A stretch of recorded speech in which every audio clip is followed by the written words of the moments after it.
नमस्कार, मैं हूं संजय शर्मा। आप देख रहे हैं 4 PM न्यूज नेटवर्क। दुनिया एक खतरनाक मोड़ की तरफ बढ़ती चली जा रही है। ईरान और इजराइल के युद्ध ने पूरी दुनिया में बेचैनी पैदा कर दी है। अमेरिका ने भले ही इजराइल को चढ़ा दिया हो कि चढ़ जाओ ईरान पर हमला कर दो, लेकिन अमेरिका को भी नहीं पता था कि ईरान जो पलटवार करेगा उससे इजराइल और अमेरिका दोनों हिल जाएंगे। खबर आ रही है कि ईरान की मिसाइलें प्रधानमंत्री इजराइल के प्रधानमंत्री के घर के पास तक पहुंच गई। खबर की पुष्टि कभी भी युद्ध की नहीं हो सकती, लेकिन हालात बता रहे हैं, इजराइल की तस्वीरें बता रही हैं कि ईरान की मिसाइलों ने तबाही मचा दी है। ईरान एक दिन में इतना ताकतवर नहीं बना। सालों से उसने अपनी मिसाइलों को, अपनी टेक्नोलॉजी को मजबूत किया है।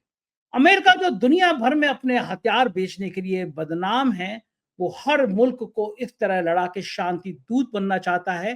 जैसे ट्रंप ने कहा कि मैंने भारत और पाकिस्तान का युद्ध रुकवा दिया, वैसे ही बड़बोलापन वो ईरान और इजराइल के मसले पर कर रहे हैं। लेकिन ईरान ने कहा अब युद्ध रुकेगा तो उसकी शर्तों पर। ईरान की इस बढ़ती हुई ताकत ने पूरे क्षेत्र में एक अजब किस्म की बेचैनी पैदा कर दी है। दुनिया भर में इजराइल के प्रति गुस्सा बढ़ रहा है। जिस तरह गजा में हजारों लाखों लोग, बेगुनाह लोग मार दिए जा रहे हैं, गजा की जो तस्वीरें आ रही हैं, दूध मुए बच्चे दूध के अभाव में, खाने के अभाव में तड़प तड़प कर मर गए। दुनिया में लगता है मानवता कहीं बची नहीं है। क्या होगा इस युद्ध का अंजाम? क्या यह युद्ध तीसरे विश्व युद्ध की तरफ बढ़ेगा? इसके बारे में अभी कुछ कहा नहीं जा सकता, लेकिन हालात खतरनाक हैं। हमारे सहयोगी हैं राशिद जहीर। उन्होंने बहुत सारे प्रोग्राम बनाए हैं, बहुत स्टडी करी है, ईरान और इजराइल के पत्रकारों से बात की है। मैंने आज उनसे तमाम मुद्दों पे बात की है।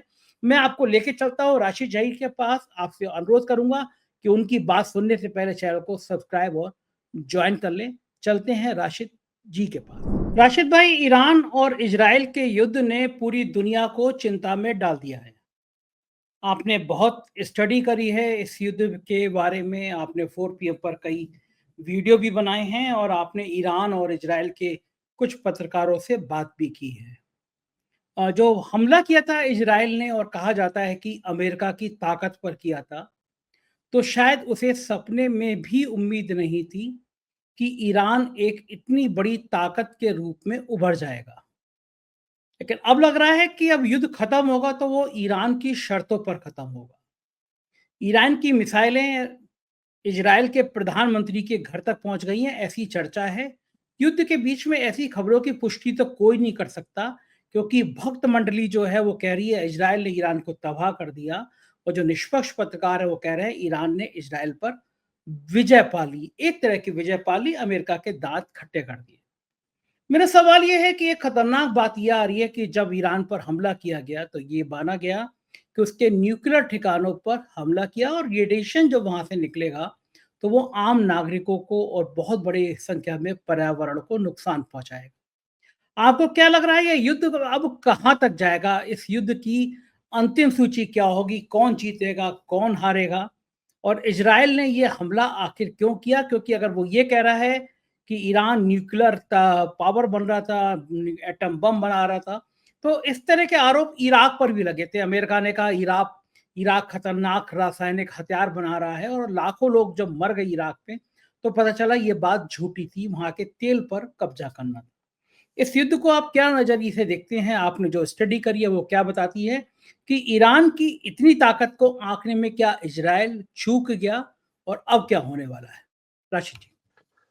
संजय भाई, ईरान के बारे में वाकई इसमें कोई दो राय नहीं कि जो आप कह रहे हैं बिल्कुल ठीक है कि जो अंदाजा किया गया था, मुझे खुद भी उसकी फजाइया यानी कि एयर एयर ताकत पर आज भी शक है। लेकिन वो जान गया था कि ये आने वाले वक्त की जो लड़ाइयां हैं, जो भारत नहीं जान पाया अभी तक, मोदी जी नहीं जान पाए, वो लड़ाई मिसाइल्स और ड्रोन्स की है। रशिया और यूक्रेन की जो लड़ाई होती रही, पूरी दुनिया जानती है कि ईरान ने अपने बनाए हुए ड्रोन्स रशिया को दिए, और उसकी एक शर्त हुआ करती थी रशिया से कि जितने भी आपके पास अमरीकी जो भी आप जहाज गिराते हैं, ड्रोन्स गिराते हैं, वो आप मलबा हमें दे दीजिएगा ताकि हम उससे कुछ सीख करके नई चीज बना सकें। तो पूरी दुनिया में ड्रोन्स बनाने में ईरान ने, जहां टर्की और इसराइल का नाम है, वहां ईरान का भी नाम है। अब दूसरी बात यह है कि ईरान के जो जराए हैं, जैसे प्रेस टीवी है, स्टेट उनका टीवी है, उस पर अभी थोड़ी देर पहले इसराइल ने बमबारी कर दी कि वो प्रोपेगेंडा फैला रहा है। टाइम्स ऑफ इसराइल पर अगर आप नजर मारते हैं तो वहां उसका डिस्ट्रक्शन नजर नहीं आता, वो भी अपनी फतेह बताता है। यरूशलेम पोस्ट। तो इन दोनों के टीवी को अगर हटा करके निष्पक्ष मीडिया का देखें, जैसा कि लेबनान का एक अल मायादीन है या अल जजीरा है या और भी बहुत सारे, अल अरबिया है, अल सबा है, बहुत सारे इंडिपेंडेंट ऐसे जरीदे हैं, जरीदे मतलब संस्थान है, कि उसको जब इकट्ठा करके हम जोड़ते हैं तो उसमें से ऐसा जूस जूस जूस निकलता है जिससे हम अंदाजा कर सकते हैं कि दरअसल चल क्या रहा है। ईरान ने सर पहले, बहुत पहले ये कहा था कि मैंने मिसाइल सिटी बना रखे हैं अपनी जमीन के नीचे। एक खबर के मुताबिक तो वो 500 मीटर नीचे है, एक खबर के मुताबिक 1 किलोमीटर नीचे है। ईरान का कहना यह है कि अगर आप उसे देखेंगे तो हमें दिखाने में ही 2 साल लग जाएंगे, इतने मिसाइल ईरान ने बना रखे हैं। ये ईरान का कहना है। और अभी तक नीचे किसी ने हाथ मारा नहीं है। और जिस प्रकार के हाइपरसोनिक और बैलिस्टिक मिसाइल्स मारे हैं, इसराइल का एक अखबार यरूशलेम पोस्ट लिखता है कल कि हमने सिर्फ उसके 10% ऐसे मिसाइल जो हम नहीं रोक पाए, उसने इतनी तबाही मचा दी है। 90% के बारे में तो उनका दावा है कि हमने रोक दिए हैं। तो अगर वाकई उन्होंने 10% रोके हैं, अगर वो 90% आ जाते तो इसराइल के हाल क्या हो जाते। लेकिन बहरहाल हम इस बात में ना जा करके हम ये बताना चाहते हैं कि इंटरनेशनल एटॉमिक एनर्जी का जो डायरेक्टर है, उसका अभी परसों एक बयान आया सर। उसने ये कहा कि जो नेतज में इसने हमला किया है, उसकी जो शुआएं निकली हैं, उसकी जो रेज निकली हैं, अगर हकीकत में वो थोड़ी और ज्यादा हो जाएंगी, हालांकि वहां असर नहीं नीचे तक असर नहीं गया है। एक एक पहाड़ के नीचे बना हुआ है, दूसरी जगह बना हुआ है। ईरान ने इन 40 सालों में दरअसल अमेरिका से या इसराइल से यही सीखा है कि बताना कुछ और है, करना कुछ और है। उसके बहुत सारी ऐसी तनसीबात, यानी कि उसके ऐसे सेंटर्स हैं जो ना अमेरिका को मालूम है और ना ही जो है इसराइल को मालूम है। एक जगह वो जरूर चूक गया कि ईरान के अंदर जो मोसाद के लोगों ने 3-3 मंजिला ट्रिपल स्टोरी बना रखी थी और वहां पर वो ड्रोन्स बना रहे थे। हालांकि कल उन्होंने लगातार फांसियां दी हैं बहुत सारे मोसाद के एजेंट्स को, उसमें टर्की के भी लोग बहुत सारे हैं। बहरहाल बात यह है कि ये दोनों ही लोग, ईरान भी और इसराइल भी, मैं बहुत पहले आपके एक डिबेट में सर कह रहा था कि लड़ाइयां कहीं और जाएंगी, ये कुछ और ही लिखा हुआ है। इसराइल ने कभी भी जिंदगी में ये तेल की लड़ाई नहीं लड़ रहा है। इसराइल 4 दिन पुराने अगर मैं आपको अमेरिका के अभी अखबार दिखाऊं तो 6-7 अखबार तो मेरे पास बिल्कुल पड़े हैं जिसमें लिखा है कि हम इसको दरअसल रिजीम चेंज करनी है। वो 82 साल का जो बूढ़ा वहां बैठा है, सुप्रीम लीडर आयतुल्ला खमेनी, उसकी रिजीम चेंज करनी है। अरे जब ईरान के लोग उसके सड़कों पर उसके पक्ष में उतरे हुए हैं तो उसकी रिजीम आप चेंज क्यों करेंगे। ये लीबिया की रिजीम चेंज करना चाहते थे, ये इराक की रिजीम चेंज करना चाहते थे, अफगानिस्तान की रिजीम। इनका दरअसल मकसद सर कुछ और है। खाली तेल का तो बहाना भी होता है, बाद जगह तेल भी होता है, लेकिन तेल की आज इतनी स्वीकार्यता नहीं है। आज कुछ और मसला है। आज यहां पूरा चीन का जो पैटर्न है, देखिए एक बात मैं और बता दूं, ईरान के अंदर भारत का चाबहार और बहुत सारे चीन का भी स्टेक होल्डर है वहां। ये जो बीआरआई है ना, बेल्ट रोड इनिशिएटिव है जो चीन का है, ये इसी ईरान के रास्ते से गुजरेगा सर भविष्य में। अमेरिका यही नहीं चाहता है। बड़े बड़े मुसन्निफ के ये बातें हमारी पेट की बातें नहीं है कि वो ये नहीं चाहता कि चीन जो है यूरोप के गेट तक पहुंच जाए, और उसका रास्ता यहीं से जाता है। तो अब इसके ये रिजीम चेंज हो जाएगी। यहां पर जैसे हामिद करजई आ गया था अफगानिस्तान में, जैसे इराक के अंदर दूसरा बंदा बैठाया जाता, ऐसा अपना बंदा बैठाना चाहते हैं। लेकिन यह ईरान दरअसल धर्म की लड़ाई लड़ रहा है। इसराइल भी अमेरिका के मद्देनजर तो लड़ रहा है रिजीम चेंज की लड़ाई, लेकिन इसराइल की तैयारियां दरअसल धर्म की लड़ाई है। वो बाकायदा जो सुरंगें बना रहा है मस्जिद अक्सा के नीचे, क्यों बना रहा है बताइए। वो बराबर, वो अभी हमला करने से पहले मस्जिद, इनकी दीवारें गिरिया होती है यहूदियों की, जो मस्जिद अक्सा का एक पार्ट है, जहां ये अपनी पूजा करते हैं सर टिका करके, आपने भी देखा होगा। तो वहां सर ये बाकायदा सुबह में जाकर के इसने पहले पूजा की, अर्चना की अपनी, तब जाकर के हमला किया है। तो इनके इंटेंशन कुछ दूसरी है। ईरान के लोग तो सड़क पर आ गए अपने सुप्रीम लीडर के पक्ष में, लेकिन यहाँ इसराइल के लोग इसकी रिजीम चेंज खुद करना चाहते हैं। इसने पूरे इसराइल को जो है एक ऐसी जगह पर लाकर खड़ा कर दिया है कि जहां पूरी दुनिया की गलत जगह आ सकती है। अब आप उम्मीद कीजिए कि ये जो हमले उसने किए हैं, एक फादरो एक जगह है जहां पर इसने एटॉमिक उस पर सेंटर पर हमला किया है, और एक नेतज पे किया है। अगर ये कुछ गलत चला जाए, कुछ और हो जाए, तो बताइए बराबर की सीमा, पाकिस्तान की सीमा लगी हुई है ईरान से। पीछे की तरफ तो चलिए इराक भी है, उर्दन यानी कि जॉर्डन भी है, लेकिन इधर पाकिस्तान और अफगानिस्तान भी है, उधर हमारा भी। तो पूरी दुनिया का चिंता का विषय होना चाहिए, लेकिन यह दुरंगा व्यवहार है। यूरोप की तो हम बात कर भी सकते हैं, लेकिन भारत के अंदर भी इसराइल अगर ईरान पर हमला कर रहा है, इसराइल अगर गाजा पे हमला कर रहा है, फलस्तीन के लोगों को मार रहा है, तो मेरी समझ में यह नहीं आता कि नेतन्याहू फूफा कब से बन गया। यहां के लोग क्यों हंस रहे हैं? भाई इंसान मारा जा रहा है, वो चाहे इसराइल के अंदर मारा जा रहा हो बेकसूर, या वो ईरान के अंदर मारा जाए बेकसूर, तो बेकसूर है। लेकिन यहां बाकायदा पहले ट्रम्प के नाम पर नारेबाजी कर रहे थे, अब ट्रम्प थोड़ा अलग चला गया तो बात दूसरी हो गई। तो सर बात यह है कि ये तो लड़ाई बिल्कुल साफ है कि ये किस तरफ जा रही है। अच्छा, लड़ाई के बारे में जो आपने पूछा, एक लाइन और बता दूं कि कोई भी युद्ध शुरू करना तो है आपके हाथ में, खत्म करना नहीं होता है। खत्म तो तबाही के बाद होता है। अब ट्रम्प साहब, ये दुनिया की बदकिस्मती मानूं क्या मानूं कि ऐसा बड़ा देश, इतना बड़ा आदमी, इतना ताकतवर आदमी जिससे दुनिया का नंबर बन गया, उनकी बातों का भरोसा नहीं होता है। विदेश मंत्री कहता हमारा इन्वॉल्वमेंट नहीं है, वॉल स्ट्रीट जर्नल में कह देते हैं ट्रम्प साहब हमारा इन्वॉल्वमेंट है।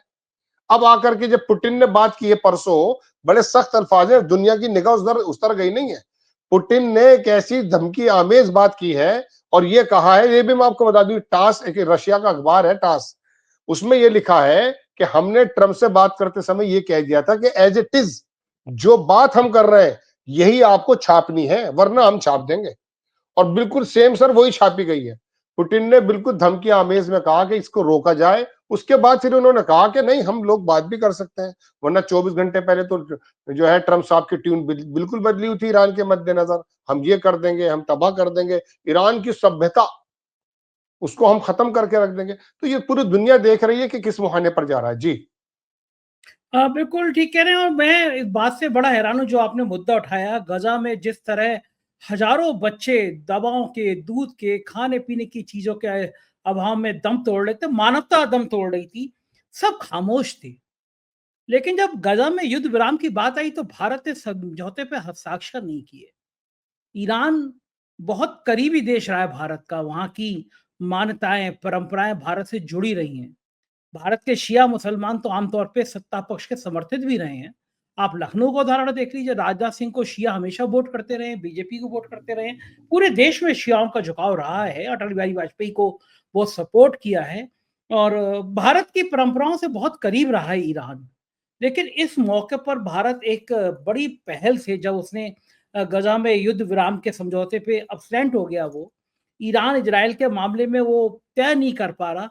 आपको लगता है कि भारत कहीं बहुत बड़ी चूक कर रहा है, अपने बहुत बड़े दुनिया में अलग थलग पड़ गया? जो देश कभी भारत इतना ताकतवर होता था, आज की तारीख में वो अलग थलग पड़ता जा रहा है, राशिद भाई। संजय सर, अगर भारत से या मोदी जी से ये पूछा जाए कि ये बताइए पूरी दुनिया में आपके दो इत्तेहादी कौन है इस समय, तो मैं समझता हूं एक तो वो नेतन्याहू का नाम ले देंगे जिसे दुनिया पसंद नहीं कर रही, और शायद वो दूसरा नाम टीटीपी को ले देंगे जो पाकिस्तान को तोड़ने की बात कर रही है, बस। इसके अलावा German, Japan, Indonesia, Sri Lanka, Nepal और तमाम फिलीपींस और ये तमाम आसियान मुल्क, कोई ऐसा नजर नहीं आ रहा जो हमारे साथ खड़ा नजर आता।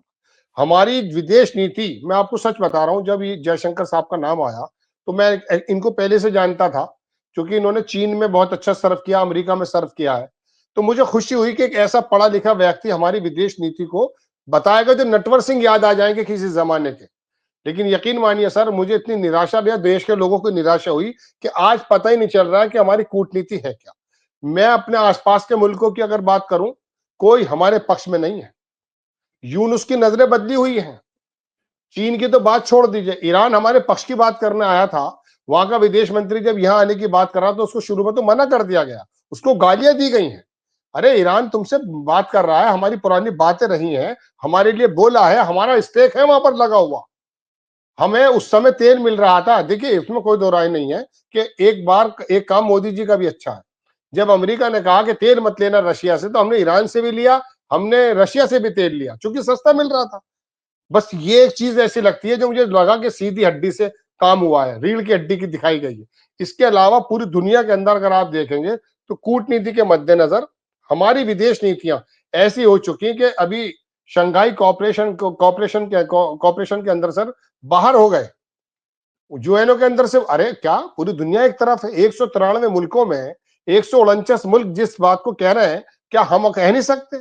हमने वो वाली बात भी तो कही थी जब पूरी दुनिया ये चाह रही थी कि यूक्रेन के हम पक्ष में बात करें, लेकिन अकलमंदी दिखाते हुए, कूटनीति दिखाते हुए मोदी जी ने क्या शानदार बात कही कि युद्ध का टाइम नहीं, बुद्ध का टाइम है।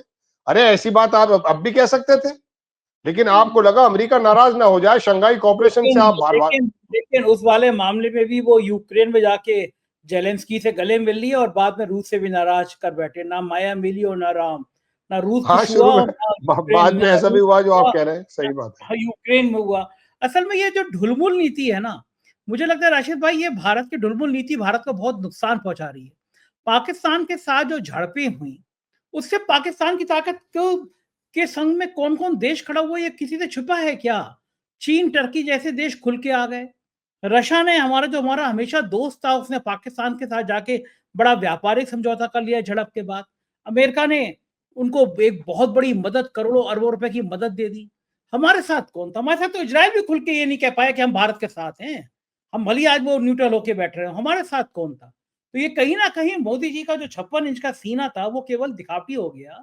आप तो सोचो ना, आप जिस पाकिस्तान के युद्ध की बात कर रहे हो, पहलगाम में 4 आतंकियों ने आके हमारे घर में घुस के हमारे बेगुनाह मार दिया। सऊदी का दौरा छोड़ के आए प्रधानमंत्री जी, सीधा, हमको लगा कश्मीर जाएंगे, वो सीधा बिहार पहुंच गए। बिहार रैली में उन्होंने शाहरुख खान स्टाइल में भाषण देना शुरू कर दिया। हम उन 4 आतंकियों को ऐसा सबक सिखाएंगे, उनके साथ पीढ़े याद करेंगी। भाषण देने में तो अपने प्रधानमंत्री का कोई सैनी सानी नहीं है। मेरे ख्याल से एक्टिंग में अमिताभ बच्चन और शाहरुख खान भी उनसे एक्टिंग सीख सकते हैं। और लेकिन आज वो 4 आतंकी कहाँ हैं, कोई पूछने वाला नहीं है। उन्हें आसमान निगल गया, धरती खा गई, कहाँ चले गए, कोई जिक्र ही नहीं कर रहा। जिन आतंकियों के जरिए में पाकिस्तान और मजबूत हो गया हमारी झड़पों के बाद, उन आतंकियों को नाम लेवा नहीं है। भारत की स्थितियां ये हो रही है, एक के बाद एक दुर्घटनाएं। उत्तराखंड में 5 हेलीकॉप्टर 39 दिन में क्रैश हो गए। एयर इंडिया में एक फ्लाइट कैंसिल हो गई। परसों रात को लखनऊ से मुंबई एयर फ्लाइट जा रही थी इंडिगो की, टेक्निकल प्रॉब्लम आ गई। सऊदी का एक जहाज उतरा, उसके पहियों में आग लग गई। मतलब पूरा देश अस्त व्यस्त हुआ पड़ा। प्रधानमंत्री जी साइप्रस घूम रहे हैं। लेकिन क्या हमारी विदेश नीति इतनी कमजोर हो चली है कि हम ईरान और इजराइल के मसले पर खुलकर बात नहीं कर पा रहे हैं? हम ये चाह रहे हैं कि ईरान भी खुश हो जाए और इजराइल भी खुश हो जाए, और ऐसी नीति रखने से क्या दोनों देश हमारे साथ खुश रहेंगे? क्या लगता है राशिद भाई, भविष्य में क्या इजराइल खुश होगा कि हमने ईरान का विरोध नहीं किया, या ईरान खुश होगा कि हमने इजराइल का विरोध नहीं किया, या दोनों दुखी होंगे कि हम न्यूट्रल बने रहे? इस नीति से आपको क्या लगता है? देखिए संजय सर, भारत ने जब कभी कमजोर हालात भी थे फाइनेंशियली, नेहरू के वक्त हो या इंदिरा जी का वक्त हो, पूरी दुनिया ने हमारी राय का सम्मान किया है। मैं आपको दर्जनों या आधा दर्जन तो ऐसे मौके बता सकता हूं कि जब यासर अराफात के मामले में, गुटनिरपेक्षता के मामले में भारत ने अलग चीज नजर दिखाई, तो दुनिया ने कहा कि यार ये जब राइट और लेफ्ट की बात होती है, ये बीच का रास्ता इख्तियार करते हैं और दुनिया को रास्ता देने की बात करते हैं। यहां तो जिसके लिए चाटुकारिता की गई वही अपने पक्ष में नहीं आया। रोजाना सुबह को उठकर एक बम छोड़ देता है ट्रंप, एप्पल के मालिक से कहता कारखाना मत लगा, पाकिस्तान को आईएमएफ से पैसे दिला देता है, दुनिया भर के, रशिया जो है और वर्ल्ड बैंक जो है $40 बिलियन का इन्वेस्टमेंट करने की बात कर रहा है।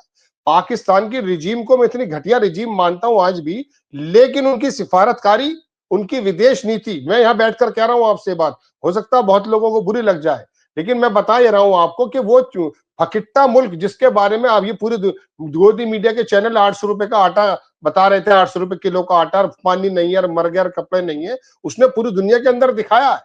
अजरबैजान क्यों उसके तरफ आया? क्योंकि आप आर्मीनिया का पक्ष ले रहे थे उस वक्त में जब कोविड में लड़ाई चल रही थी। आपको मालूम नहीं है कि आपको क्या काम करना है?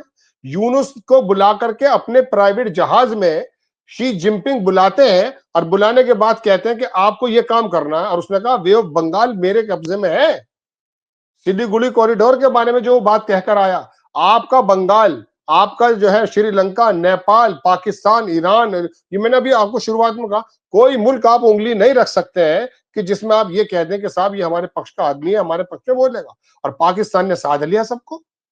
देखिए तो सही कैसे वक्त में वो चीन को साध रहा। अच्छा, अमेरिका से उसकी क्या बिगड़ी हुई है बात? एक हाथ में उसने चीन के वो फाइटर प्लेन ले रहा है, दूसरी तरफ वो अमेरिका से पैसे ले रहा है। अरे सिफारतकारी तो इसको कहते हैं। इसमें तो सीखने की जरूरत है ना कि वो आदमी दो ताकतें जो अलग अलग ताकतें हैं उनको बिल्कुल अपने हाथों में रखे बैठा है। अमेरिका के पाकिस्तान के बारे में क्या कहा ट्रंप ने सर, कि ग्रेट लीडर है, ग्रेट नेशन है। अरे कब से ग्रेट नेशन हो गया भाई? 47 के बाद का पैदा हुआ, तुझे ग्रेट नेशन नजर आ रहा है? 1500 साल की सभ्यता नजर आ रही है। कहने का मतलब ये कि हमारे लोग तो कहने वाले भी नहीं है। अब अगर ट्रंप ने G7 में ये कह दिया सर कि मैंने कराया, वो कल भी क्या कर गया है, पुतिन के बाद में भी 13वीं मर्तबा कहा उसने। उसने कह दिया मैंने अगर कराया सीज फायर तो क्या करेंगे आप? जेलेंस्की हार तो जरूर गया, लेकिन in front of the Trump जब उन्हें जेडी वेंस के परखच्चे उड़ा दिए, पूरी दुनिया ने देखा ना इसको। वो फखर के साथ शहीद हो रहा है, जैसा भी माना जा सकता है। कहने का मतलब सर ये है कि आपका 56 इंच का सीना कहां है। दूसरी बात यह है कि ईरान और इसराइल का जो युद्ध है ना, देखिए मैं तो आपको शुरू से बता रहा हूं, अफगानिस्तान का मसला जब हल हुआ, हम कहां थे? उस टेबल पे हम बैठे थे क्या? अफगानिस्तान पाकिस्तान बैठा, रशिया, चलिए हम कह देते हैं पाकिस्तान तो पड़ोसी है, पर रशिया क्यों बैठा था वहां पर? हमें क्यों नहीं बुलाया जा रहा था? हम भी कतर के अंदर उसके अंदर बैठ सकते थे वहां। उस फैसले में 50 फैसले हुए हमारे रीजन के, हम उन फैसलों में कहां बैठते हैं बताइए? आप सीधे कभी डायमंड लेके चले जाते हैं, कभी आप ट्रंप की सरकार बनवा देते हैं, कभी ट्रंप कहता है कि मेरा फ्रेंड आ रहा, आप उसके पास जाते नहीं है। ये तरीका क्या है? मतलब कूटनीति समझिए तो सही, विदेश में नीति के बारे में जरा सोच। जो विदेश नीति होती है ना सर, वो देश की नीति होती है।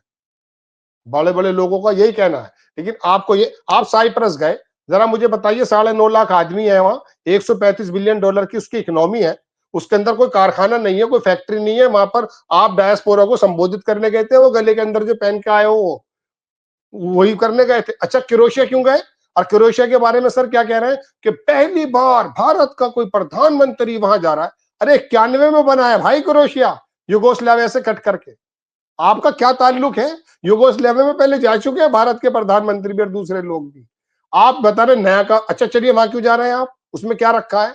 यूरोप के अंदर भी क्रोएशिया की कोई पोजीशन नहीं है, एक आध बार वो सेमीफाइनल में फुटबॉल के आया है दोनों। अच्छा इसी बीच क्या हो रहा है, मैंने प्रोग्राम बनाया सर दोपहर में आज, उसके अंदर शी जिनपिंग कहाँ जा रहे हैं? वो कजाकिस्तान और ये 6-7 मुल्क जो सेंट्रल एशिया के हैं यहां पर जा रहे हैं, चूंकि $40 बिलियन का पिछले 5 महीने में कारोबार किया उन्होंने वहां पर। तो आप तो ये, वो तो आदमी अपने कारोबार करने जा रहा है शी जिनपिंग, छोटे छोटे मुल्कों से बातें कर रहा है, अपने प्राइवेट जहाज भेज के यूनुस को बुला रहा है। और वहां पर अभी उसने अफगानिस्तान के लोगों को बुलाया, पाकिस्तान के लोगों को मिला करके बात करी, जो कन्फ्लिक्ट था वो खत्म करा दिया। आप ये देखिए कि चीन, शी जिनपिंग बोलते नहीं है, लेकिन उनको सुनती है पूरी दुनिया बिना बोले। सऊदी अरेबिया और ईरान, दो धड़े उस आदमी ने मिलाकर रख दिया। बताइए क्या क्या टर्की और वो मिल रहे हैं। आपको कानो कान भी खबर नहीं हो रही, विश्व गुरु बने फिर रहे हैं आप। विश्व गुरु आप नागपुर में बन जाइए। लेकिन बहरहाल बात यह है कि जब दुनिया में 140 करोड़ लोगों के देश की एक प्रतिनिधित्व करने की कोई बारी आती है, तो उस समय तो सिफारतकारी के आयाम गाड़ दिए जाते हैं। छोटे छोटे से मुल्क, बताइए कतर की कोई पोजीशन है? छोटा सा मुल्क पूरी दुनिया के अंदर सिफारतकारी कर रहा है, पूरे मिडिल ईस्ट का बना हुआ है। यूएई, अभी बताइए रशिया की और यूक्रेन की लड़ाई हो रही है, 6-6 हजार शव, 1-1 हजार यरगमाली, 1-1 हजार सैनिक आपस में वो जो है ट्रांसफर करा रहा है। कौन? यूएई। यूएई करा रहा है। और आप क्या कर रहे हैं? आपका रशिया और हमारा, रशिया तो हमेशा हमेशा से दोस्त रहा। देखिए जानबूझ के अपने दोस्तों को हमने खोया है सिर्फ ट्रंप की वजह से। और अमेरिका का रिकॉर्ड रहा है कि किसी के काम नहीं आया है। आपके पड़ोसी देखिए, अटल बिहारी वाजपेयी कहा करते थे ना कि दोस्त आप अपनी मर्जी से बना सकते हैं, लेकिन पड़ोसी नहीं बना सकते मर्जी से अपनी। आप अपने मैं पाकिस्तान को यही आइसोलेट किया जा सकता था। आप जरा थोड़ा काम तो करके देखिए, करके दिखाया है। बांग्लादेश में सर मैं एक बात और कह देता हूं, बांग्लादेश में जब ये दो टुकड़े हुए हैं पाकिस्तान के, तो आप क्या समझ रहे हैं कि हमारी सेना ने कर दिए जाकर के? हाँ सेना ने किए, लेकिन 6 महीने पहले वहां पर मुक्ति वाहिनी चल रही थी, उसको हमने जो है पूरी तरह से प्रवोक किया है। आप क्या कर रहे हैं? हमारे यहां मणिपुर जाने का समय आपको नहीं है, मैते कूके अलग हो गए। मैं आपको अगर प्रदेश वाइज बताऊं ना सर, अगर हकीकत में गौर करने पर आ जाए और देश का ये गोदी मीडिया सिर्फ 2 महीने ये खबरें चला दे कि हर एक शहर में, हर एक सूबे में इन लोगों ने काम क्या कर दिया है। हमारा एक नेता था, मैं उसका नाम नहीं बताऊंगा, समाजवादी का है, मंत्री भी रहा है वो। सर करता क्या है कि वो दो दो टुकड़े करा देता है, लेकिन उसकी अकलमंदी यह है कि एक टुकड़े के साथ खुद होता है, एक टुकड़े के साथ अपने बेटे को करा देता है वो। तो कहने का मतलब यह है कि आपने उत्तर प्रदेश में यादव गैर यादव कर दिया, आपने हरियाणा में जाट गैर जाटव कर दिया, आप पंजाब में जाते हैं, आप मणिपुर में जाते हैं, आप महाराष्ट्र में जाते हैं, मैं आपको गिनती बता सकता हूं कि जो समुदाय को आप अलग कर रहे हैं। हम तो हिंदू मुस्लिम अलग समझ रहे थे। खैर, मैं फिर वहीं आ जाता हूं कि ईरान के बारे में आप ये समझिए कि ईरान, आप स्ट्रेट बात तो कर सकते थे ना। अब अगर वहां पर मिसाल के तौर पे अभी G7 की बात चल रही है, ये मुद्दा भी, पुतिन जैसा आदमी जो एक जमाने से 4 साल हो जाएंगे लगभग लगभग लड़ाई में, उसके एक फोन से ट्रम्प की टोन बदल जाती है सर। आप उसके ट्रम्प के जो उसके ट्रुथ जो उसका प्लेटफॉर्म है, पहले का उठाकर देख लीजिए और आज का कल का उठाकर देख लीजिए, जमीन आसमान का फर्क है।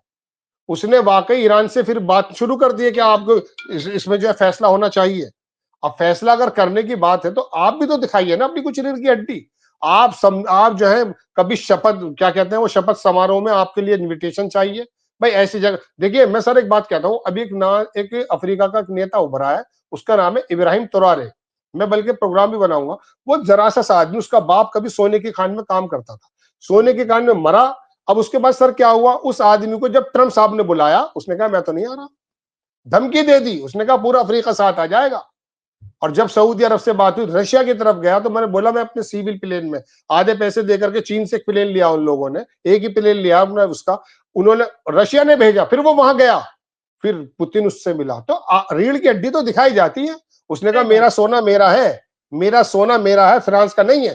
फ्रांस की कंपनी को बाहर निकाल दिया, अमेरिका की कंपनी को बाहर निकाल दिया। लेकिन आप अल्जीरिया का हाल देख लीजिए, मैं अपनी उसी टॉपिक पर आ जाता हूं। आप अफगानी पूरी मिडिल ईस्ट का हाल देख लीजिए। यहां पर इन लोगों ने दरअसल रिजीम चेंज करके, और आज मैं आपको बता दूं अपने भारत के मद्देनजर ईरान पर हमला क्यों हुआ है। ईरान पर हमला सिर्फ इसलिए, जो मैंने शुरुआत में कही आपसे, ये रिजीम चेंज करना है। पूरी दुनिया के सामने ईरान ने एक ऐसा प्रेजेंटेशन दिया है सरकार का 79 में, और लेकर किसको आए, ये उस रजा पहलवी के लड़के को दोबारा लेकर आए कि उसको बना दिया जाएगा। मकसद ये है कि चीन का स्टैक लगा हुआ है पूरे रोड पर, ये अफगानिस्तान, पाकिस्तान, ईरान और आगे जाके तक ये इसको रोकना चाहते हैं। दूसरी बात, हमें ये सोचना चाहिए हमारा भी तो वहां पर स्टेक लगा हुआ है बहुत जबरदस्त, हमारा भी तो पैसा लगा हुआ है भाई। आप जो है अडानी उसके चक्कर में, हाइफा के चक्कर में बोलते रहेंगे, यहाँ भी तो बोलो, यहाँ भी तो हमारा पैसा लग रहा है। तो सर बात यह है कि ये तो एक अजीबोगरीब माहौल हो गया। लेकिन फिर भी भारत अब G7 में अगर गया है, तो देखिए G7 में बुलाया क्यों गया ये भी सुन लीजिए आप। हमारे भारत के लोग, ये आरएसएस के लोग ये समझ रहे हैं कि बड़ी इज्जतें मिल गई हैं। वहां टेबल पे मशवरा हुआ है, उन्होंने कहा भाई हम इनको नेग्लेक्ट नहीं कर सकते, इनकी चौथी पांचवें नंबर की अर्थव्यवस्था है, अगर यही शामिल नहीं होंगे दुनिया के 5-4 मुल्कों में, तो फिर हम जवाब किसको देंगे। और शुक्र ये मानिए कि वहां पर एक, मैं बताना नहीं चाहता हूं, वहां की मैंने खबरें भी नहीं बनाई हैं, क्योंकि खबरें बनाना भी तो मैटर है। आज मैं खबर बना दूं आपसे कि ऑस्ट्रेलिया में या कनाडा के अखबार में ये लिखा हुआ है कि मोदी, देखिए मैं बहुत बड़ी बात कह रहा हूं, मोदी जी का अगर किसी ने हाथ पकड़ लिया वहां पर, क्योंकि आपके डोवाल साहब तो जान ही रहे हैं, रशिया S-400 लेने नहीं गई है, अमेरिका तो छोड़ दीजिए, रशिया भी नहीं गए डोवाल साहब खरीदने, वो लेने डिलीवरी 5 का ऑर्डर था हमारा। वहां पर अगर किसी ने कुछ कह दिया कि साहब आपके वहां पर मुजाहरे तो हो रहे हैं, ट्रम्प मतलब पुतिन जैसा आदमी भी कई जगह इसलिए नहीं जा रहा कि गिरफ्तार हो जाएगा। कहने का मतलब यह है कि वहां पर निज्जर का मतलब नो सीखिए मामले, और फिर उस पर सीना पीटते हैं, हम घर में घुस के मारना सीख गए।